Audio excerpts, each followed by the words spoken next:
नमस्कार। आदर्श शिक्षा संस्थान जोधपुर में आपका हार्दिक स्वागत एवं अभिनंदन। जैसे कि हम सब पर्यावरण विषय पढ़ रहे हैं, कक्षा 5 का विषय है। तो कक्षा 5 में हम पहला एक पाठ पूर्ण कर चुके हैं, दूसरे पाठ में आए। दूसरे पाठ में आज हम पढ़ेंगे परिवारों का आना जाना, यानी एक परिवार दूसरी जगह पर किस कारण से दूसरे गांव में रहने के लिए, शहर में रहने के लिए किन किन कारणों की वजह से जाता है तथा वापस उन्हें लौटकर किन कारणों से आता है। उनके सामने अनेक कारण होते हैं, जैसे कि व्यवसाय, बच्चों की उच्च शिक्षा, रोजगार की व्यवस्था। इस प्रकार अनेक कारण होता है, अपने रहने की सुख सुविधाएं, आसपास के वातावरण। इस प्रकार अनेक कारण जो होते हैं जो परिवारों को एक गांव से दूसरे गांव में जाने के लिए मजबूर भी करते हैं, और कुछ लोग वापस उसी मजबूरी की वजह से उन्हें लौटकर आते हैं। इस प्रकार हम आज एक बहन संतू के परिवार के बारे में पढ़ेंगे।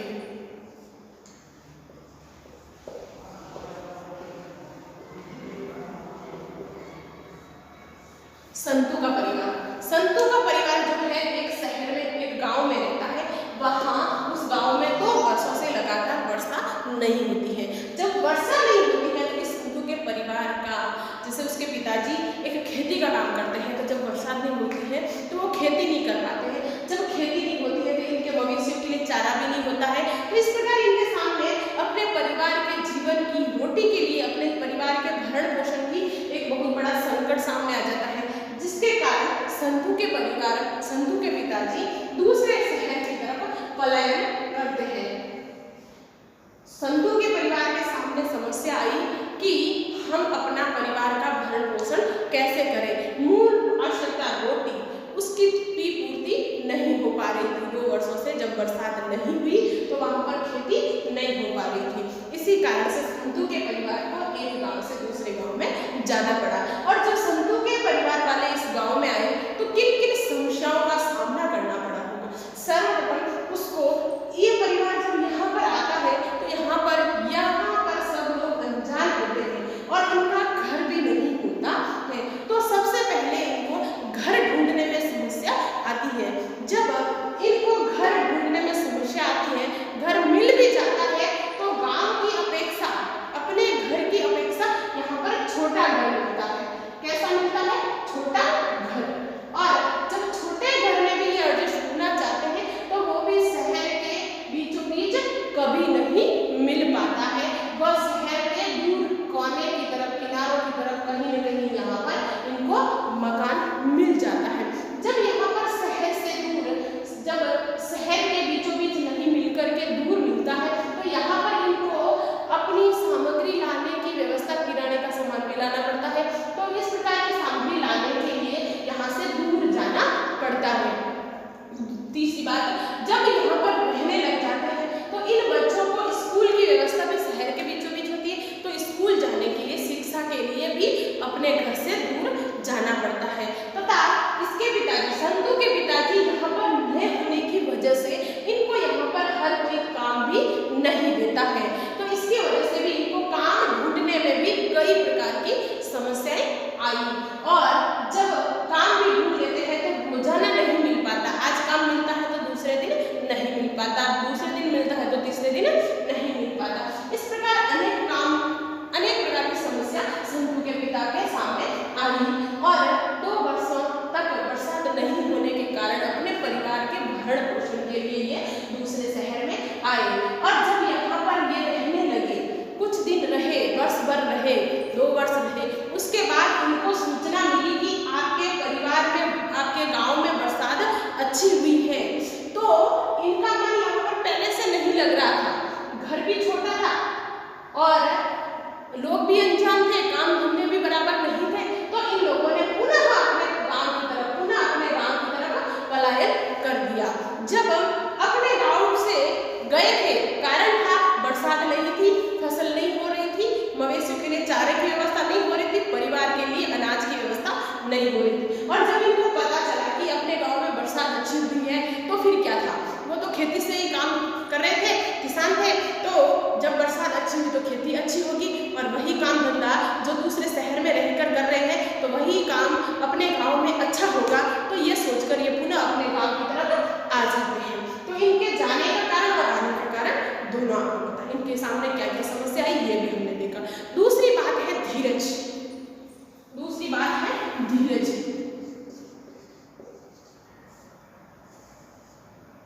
धीरज धीरज के एक पुत्र तथा एक पुत्री थी। पुत्र कक्षा 12 में पढ़ता था और पुत्री कक्षा 10 में पढ़ती थी।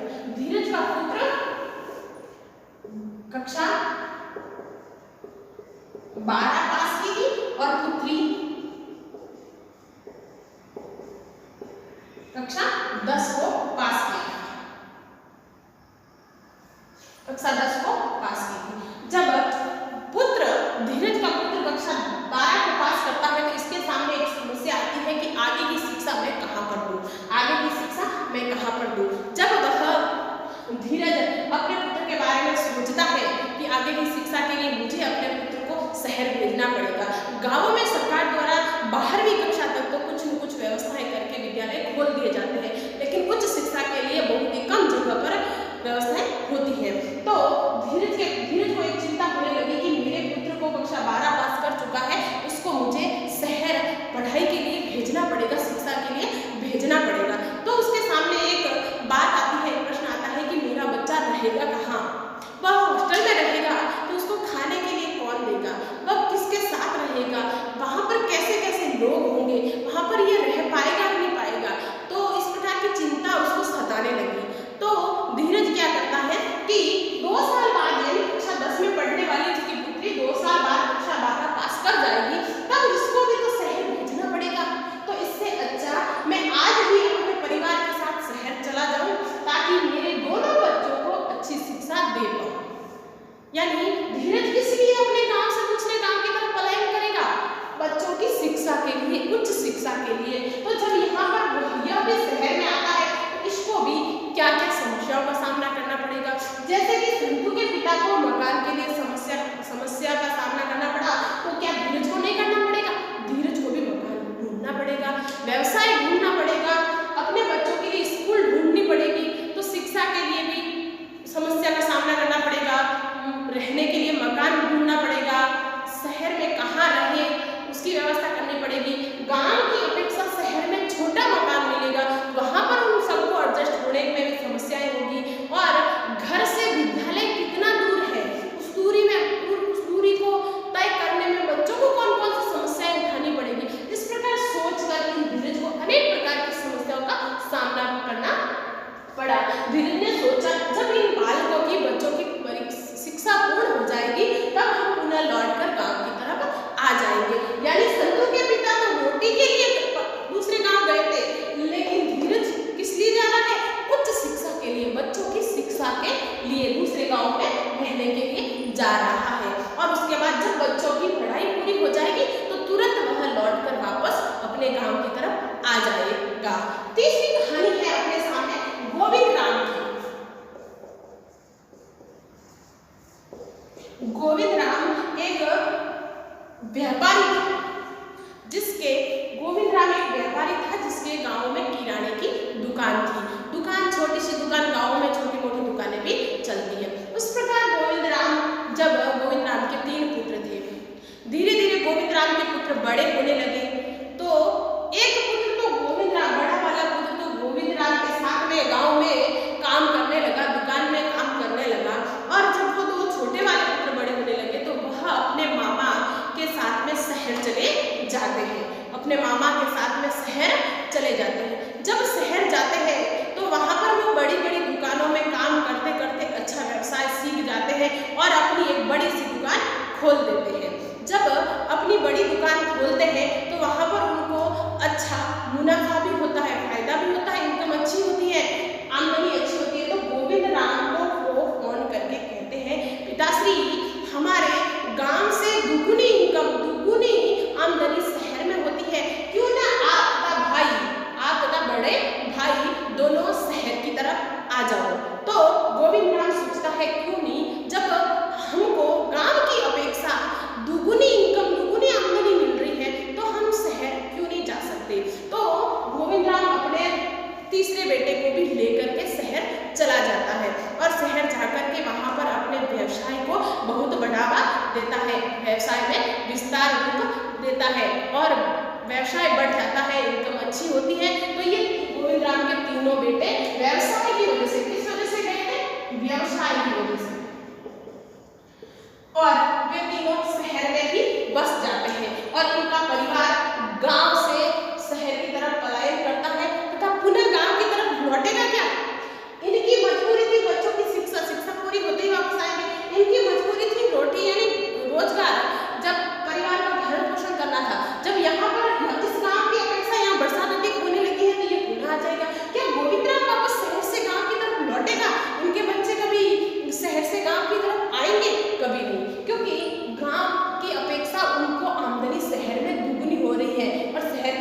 गांव में आमदनी दुगुनी नहीं हो सकती।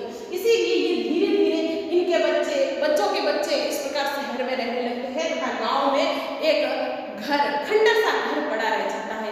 इनके घर पुराने हो जाते हैं और उनकी देखरेख कोई नहीं करता। ये कभी कभार गोविंद राम के बच्चों तक की पीढ़ी तो कभी कभार गाँव में आ जाते हैं, लेकिन धीरे धीरे अगली पीढ़ियां गाँव में आना भी पसंद नहीं करती और वैसे वैसे उनके घर पुराने होते जाते हैं और खंडर रह जाते हैं, वो घर नहीं रहते।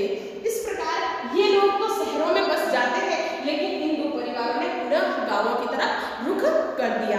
तथा तीसरी कहानी है अपने गुजरात की, डूंगरपुर जिले की।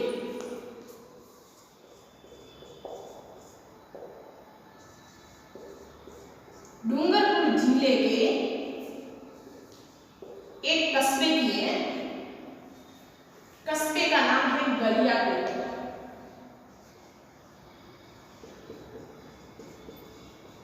कस्बे का नाम है गलियाकोट, गलियाकोट कस्बे की। डूंगरपुर जिले के गलियाकोट कस्बे की, गलियाकोट कस्बे के अंदर एक फखरुद्दीन नामक, गलियाकोट कस्बे के अंदर एक फखरुद्दीन नामक विश्व प्रसिद्ध दरगाह है। यानी गलियाकोट में एक फखरुद्दीन नामक विश्व प्रसिद्ध दरगाह है, विश्व में प्रसिद्ध दरगाह है। दूसरा शीतला माता का मंदिर जो गलियाकोट में स्थित है, शीतला माता का मंदिर भी बहुत प्रसिद्ध है। यहाँ पर एक शीतला माता का मेला भी भरता है और सोमनाथ मंदिर भी स्थित है, सोमनाथ मंदिर भी स्थित है। और ये स्थान एक स्थापत्य कला के लिए बहुत ही प्रसिद्ध है। यहाँ पर स्थापत्य कला के बेजोड़ नमूने मिलते हैं। और गुजरात में कांडला बांध का निर्माण, गुजरात में कांडला बांध का निर्माण, तो कांडला बांध कहाँ पर स्थित है? गुजरात में। गलियाकोट कहाँ स्थित है? डूंगरपुर में। जब गुजरात में कांडला बांध का निर्माण किया गया तो उसकी वजह से ये गलियाकोट का जो क्षेत्र है वह डूब क्षेत्र में आने लगा। जैसे कि देखते हैं कि यह है गुजरात और यहाँ पर है डूंगरपुर और इन दोनों के पास में यहाँ गुजरात में कांडला बांध का निर्माण किया गया। कांडला बांध क्या होता है?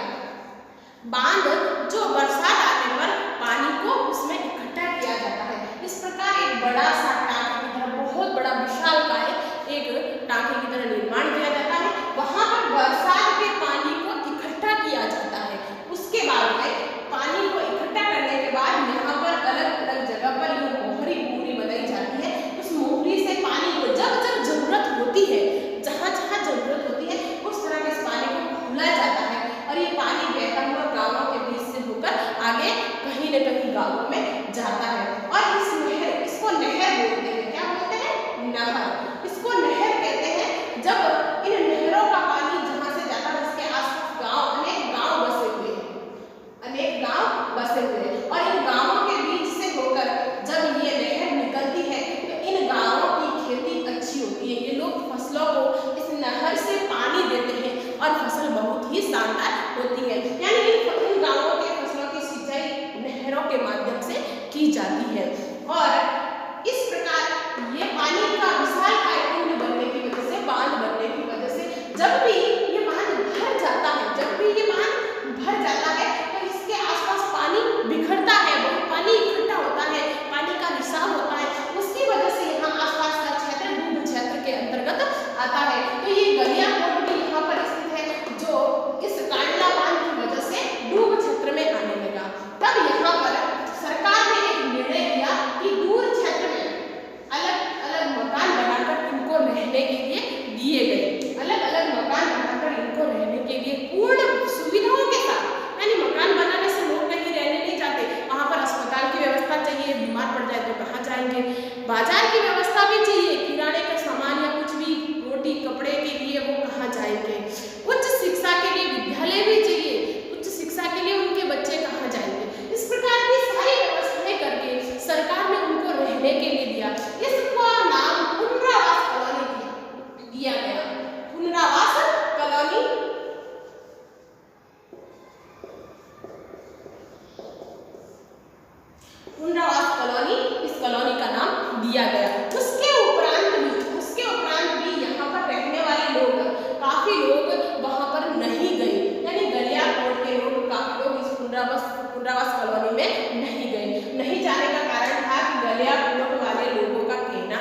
कि हमारे पूर्वजों की जमीन, हमारी खेती, हमारी जमीन जायदाद, हमारा गांव छोड़ करके हम नहीं जा सकते। इस प्रकार कुछ लोग तो यहाँ पर पुनरावास कॉलोनी में शिफ्ट हो गए, रहने लगे, और कुछ लोग गलियाकोट में ही रहते हैं। अतः हमने देखा है इस पाठ के अंतर्गत कि 4 कारण तो हमने यहाँ पर देखे हैं, 4 कारण तो हमने यहाँ पर देखे हैं, लेकिन आपको एक सूची बनानी है इन चारों कारणों के अलावा भी कौन कौन से कारण हो सकते हैं एक गांव से दूसरे गांव में जाने का, तथा आपके गांव के आसपास कोई भी 10 वर्षों से अधिक दूर गांव में रहता है या दूर गांव से अपने गांव में रहता है, तो उनसे पूछ करके एक सूची बनानी है कि आपको कौन कौन सी समस्याओं का सामना करना पड़ा। दूसरी बात, जैसे कि एक अपने आसपास आप कई बार देखते हो घुमक्कड़ जनजाति, जो लोग कई दिन तक, 1 महीने तक अपने गांव में रहते हैं, दूसरे महीने अलग दूसरे गांव में चले जाते हैं, तो उनके बच्चे कहाँ पर पढ़ते होंगे? तो उनके बच्चे शिक्षा से वंचित रहते हैं। वहाँ उनके लिए सरकार एक व्यवस्था करती है कि आचार्य, जैसे शिक्षक जो होता है, गवर्नमेंट शिक्षक, उनको व्यवस्था दे रखी होती है, वो उनके बच्चों को पढ़ाने की कोशिश करते हैं, परंतु वे बच्चे आज यहाँ पर कल कहीं इस प्रकार रहते हैं तो उनके बच्चे शिक्षा से वंचित रह जाते हैं। तो जैसे कि पाठ में पहला कारण था कि अपने परिवार के भरण पोषण के लिए जो मूलभूत आवश्यकता होती है, पहले तो मूलभूत आवश्यकता केवल 3 होती थी, रोटी, कपड़ा और मकान। क्या होता था? रोटी, कपड़ा और मकान। ये सुविधाएं जब व्यक्ति को मिल जाती थी, मनुष्य को मिल जाती थी, तो वह कहीं पर आराम से रह जाता था। लेकिन आज इन सुविधाओं के अलावा अनेक सुविधाओं की आवश्यकता मनुष्य करने लगा, जैसे कि उच्च शिक्षा, सुख सुविधाएं, व्यवसाय, इस प्रकार अनेक सुविधाओं को पाने की इच्छा से ही व्यक्ति गांव को छोड़कर शहरों की तरफ पलायन करता है। जैसे संतों के परिवार ने भरण पोषण के लिए किया था, इसलिए जैसे ही अपने गांव में पुनः बरसात होने लगी, अपना परिवार का भरण पोषण आसानी से कर सकता है, तब तुरंत वापस आ जाता है। धीरज अपने पुत्रों की, अपने बच्चों की उच्च शिक्षा के लिए शहर जाता है, और जैसे ही उसके बच्चों की शिक्षा पूरी होती है तो पुनः गांव की तरफ लौट आता है। गोविंद राम व्यवसाय के लिए अपने गांव से शहर की तरफ जाता है, जो व्यवसाय के लिए शहर में ही बस जाता है। डूंगरपुर जिले के गलियाकोट के लोगों को दूसरी जगह जाने का कारण था कि वह क्षेत्र डूब क्षेत्र में आ जाता है, तो वहाँ लोग बचे, डूब क्षेत्र की वजह से जन हानि न हो, माल हानि न हो, व्यक्तियों को किसी प्रकार की समस्या का सामना नहीं करना पड़े, इसलिए सरकार ने एक कॉलोनी बना करके दी। उस कॉलोनी का नाम है पुनरावास कॉलोनी। तो शीतला माता का मंदिर कहाँ पर है? डूंगरपुर जिले के गलियाकोट कस्बे में। और फखरुद्दीन की दरगाह कहाँ पर है, जो विश्व प्रसिद्ध है? वह भी गलियाकोट डूंगरपुर जिले में। अतः हमने ये सब चीजें पढ़ी हैं। आपके प्रश्नों के उत्तर प्रश्न PDF के माध्यम से आप तक पहुंच जाएंगे। अभिभावकों से मेरा करबद्ध निवेदन रहेगा कि आप अपने बच्चों को इस वीडियो को पूरा दिखाएं। जो भी विद्या मंदिर की तरफ से ये वीडियो भेजे जाते हैं, उन वीडियो को पूरे बच्चों को दिखाएं और उनकी मदद करें। एक कोरोना महामारी ने एक आपको अच्छी सीख भी दी है कि आप अपने भागम भाग की जिंदगी में अपने बच्चों को समय नहीं दे पाते थे, लेकिन इस महामारी ने संकट के साथ साथ आपको अपने बच्चों को समय देने को भी कहा है, और आपके इस समय का सदुपयोग करते हुए अपने बच्चों को अच्छे से अच्छा समय दीजिए, उनके साथ खुशी से रहिए और उनको उनकी शिक्षा में साथ दीजिए। धन्यवाद।